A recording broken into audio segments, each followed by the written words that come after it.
Assalamualaikum warahmatullahi wabarakatuh. Kami dari kelompok 7 akan sedikit menjelaskan tentang sistem pemerintahan Indonesia. Pembukaan Undang-Undang 1945 alinea keempat menyatakan bahwa kemerdekaan kebangsaan Indonesia itu disusun dalam suatu undang-undang dasar negara Indonesia yang terbentuk dalam suatu susunan negara Republik Indonesia yang berkedaulatan rakyat. Berdasarkan pasal 1 ayat 1 Undang-Undang 1945, negara Indonesia adalah negara kesatuan yang berbentuk republik. Berdasarkan hal itu, dapat disimpulkan bahwa negara Indonesia adalah negara kesatuan. Sedangkan bentuk pemerintahannya adalah republik.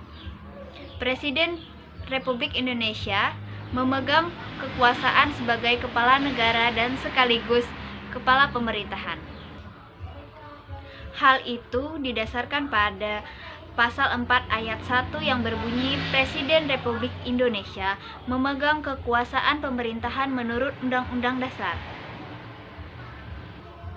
Dengan demikian, sistem pemerintahan di Indonesia menganut sistem pemerintahan presidensial.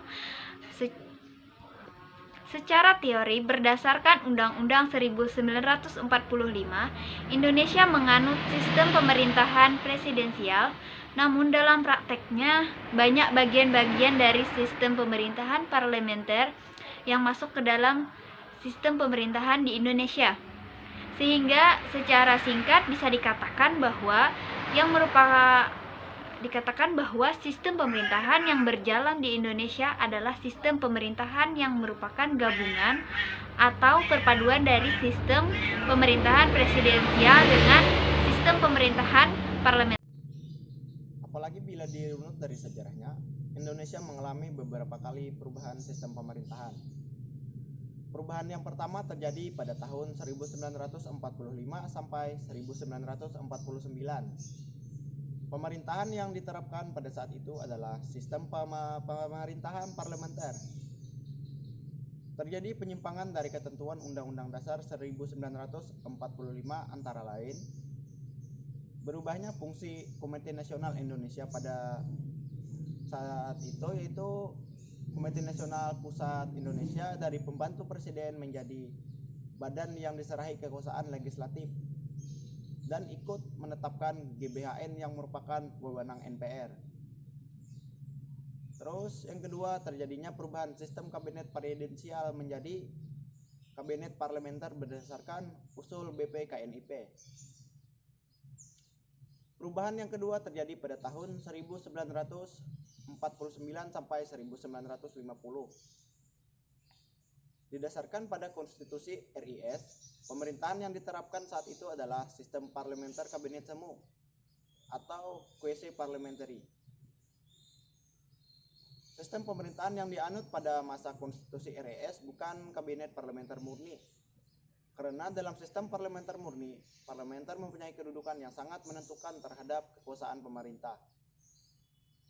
Terus yang ketiga terjadi pada tahun 1950 sampai 1959. Landasannya adalah Undang-Undang Dasar 1950 pengganti Konstitusi RIS 1949. Sistem pemerintahan yang dianut adalah parlementer kabinet dengan demokrasi liberal yang masih bersifat semu. Assalamualaikum warahmatullahi wabarakatuh. Nama saya Muhammad Fitriadi dari kelompok 4. Saya akan melanjutkan penjelasan dari sebelumnya, yaitu tahun 1966 sampai 98. Pada 27 Maret 1968 MPR secara resmi melantik Soeharto untuk masa jabatan 5 tahun sebagai presiden, dan ada kemudian dilantik kembali secara berturut-turut pada tahun 1973, 78, 83, 88, dan 93 dan 8. Presiden Soeharto memulai orde baru dalam dunia politik Indonesia dan secara dramatis mengubah kebijakan luar negeri dan dalam negeri dari jalan yang ditempuh Soekarno. Pada akhir masa jabatannya, orde baru berlangsung selama 30 tahun. Dalam jangka waktu tersebut, ekonomi Indonesia berkembang pesat meski hal ini dibarengi praktik korupsi yang merajalela di negeri ini. Lama-kelamaan banyak terjadi penyimpangan, kesenjangan antara yang kaya dan miskin juga semakin melebar. Pada tahun 1988, sekarang pelaksanaan demokrasi Pancasila pada era reformasi telah banyak memberikan ruang gerak ke partai politik maupun DPR untuk mengawasi pemerintah secara kritis dan dibenarkan untuk unjuk rasa. Assalamualaikum warahmatullahi wabarakatuh. Assalamualaikum warahmatullahi wabarakatuh. Perkenalkan, nama saya Dewi Rahmadini. Di sini saya akan menjelaskan tentang materi perubahan dalam sistem pemerintah. Tidak hanya berhenti sampai di situ saja, karena terjadi perbedaan pelaksanaan sistem pemerintah. Menurut UUD 1945, sebelum UUD 1945 diamandemen dan setelah terjadi amandemen UUD 1945 pada tahun 1999 sampai 2002. 1. Sistem pemerintah Indonesia menurut Konstitusi RIS. Sistem pemerintah Indonesia menurut Konstitusi RIS adalah sistem pemerintah parlementer yang tidak murni. Pasal 118 Konstitusi RIS antara lain: A. Presiden tidak dapat diganggu-gugat. B. Menteri-menteri bertanggung jawab atas seluruh kebijaksanaan pemerintah. 2. Sistem pemerintah Indonesia menurut UUDS 1950 masih tetap mempergunakan bentuk sistem pemerintah seperti yang diatur dalam Konstitusi RIS di pasal 83 UUDS 1950 dinyatakan sebagai berikut. A. Presiden dan wakil presiden tidak dapat diganggu-gugat. 2. Menteri-menteri bertanggung jawab atas seluruh kebijaksanaan pemerintah, baik bersama-sama atau seluruhnya maupun masing-masing untuk bagiannya sendiri-sendiri. Itu yang bisa saya sampaikan. Wassalamualaikum warahmatullahi wabarakatuh. 3. Sistem pemerintahan Indonesia menurut Undang-Undang 1945 sebelum amandemen. Pokok-pokok sistem pemerintahan Indonesia berdasarkan Undang-Undang 1945 sebelum amandemen tertuang dalam penjelasan Undang-Undang 1945 tentang 7 kunci pokok sistem pemerintahan negara sebagai berikut. Yang pertama, Indonesia adalah negara yang berdasarkan hukum. Yang kedua,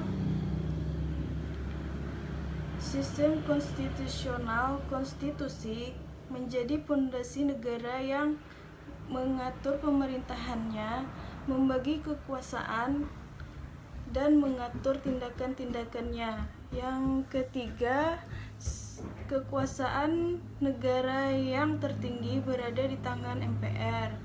Yang keempat, Presiden adalah penyelenggara pemerintah negara yang tertinggi di bawah MPR. Yang kelima, Presiden tidak bertanggung jawab kepada MPR. Yang keenam, Menteri negara sebagai pembantu Presiden mengangkat dan memberhentikan menteri-menterinya. Yang ketujuh, kekuasaan kepala negara tidak terbatas. Setiap negara demokrasi memiliki konstitusi untuk mengatasi kekuasaan seorang kepala negara. Assalamualaikum warahmatullahi wabarakatuh. Perkenalkan, nama saya Nur Wasana. Saya akan melanjutkan materi dari teman saya yang bernama Mas Ilna Gayatri. Yaitu materi yang saya bawa itu keempat, sistem pemerintahan Indonesia menurut Undang-Undang 1945. Setelah amandemen di akhir era Orde Baru, muncul pergerakan untuk mereformasikan sistem hal yang menuju pemerintahan yang lebih baik, demokratis. Untuk mewujudkan hal itu dibutuhkan sebuah pemerintahan yang konstitusional. Pemerintahan konstitusional adalah yang di dalamnya terdapat pembatasan kekuasaan dan jaminan hak asasi manusia. Kemudian dilakukan amandemen Undang-Undang Dasar 1945 sebanyak 4 kali di tahun 1999, 2000, 2001, dan 2002. Berdasarkan konstitusi yang telah diamandemen ini diharapkan sebuah sistem pemerintahan yang lebih demokratis akan terwujud. Adapun pokok-pokok sistem pemerintahan Indonesia secara amandemen yakni sebagai berikut. 1. Bentuk negara kesatuan dengan prinsip otonomi dan daerah yang luas. 2. Bentuk pemerintahan adalah republik konstitusional sedangkan sistem pemerintahan presidensial. 3. Presiden adalah kepala negara dan sekaligus kepala pemerintah. Presiden dan wakil presiden dipilih secara langsung oleh rakyat dalam satu paket. 4. Kabinet atau menteri diangkat oleh presiden dan bertanggung jawab. Yaitu parlemen terdiri atas 2 bagian. Yang pertama, Dewan Perwakilan Rakyat DPR dan Dewan Perwakilan Daerah DPRD. Para anggota dewan merupakan anggota MPR. Keenam, kekuasaan yudikatif dijalankan oleh Mahkamah Agung dan peradilan di bawahnya. Ketujuh, sistem pemerintahan ini juga mengambil unsur dari sistem pemerintahan parlementer dan melakukan pembaruan untuk menghilangkan kelemahan-kelemahan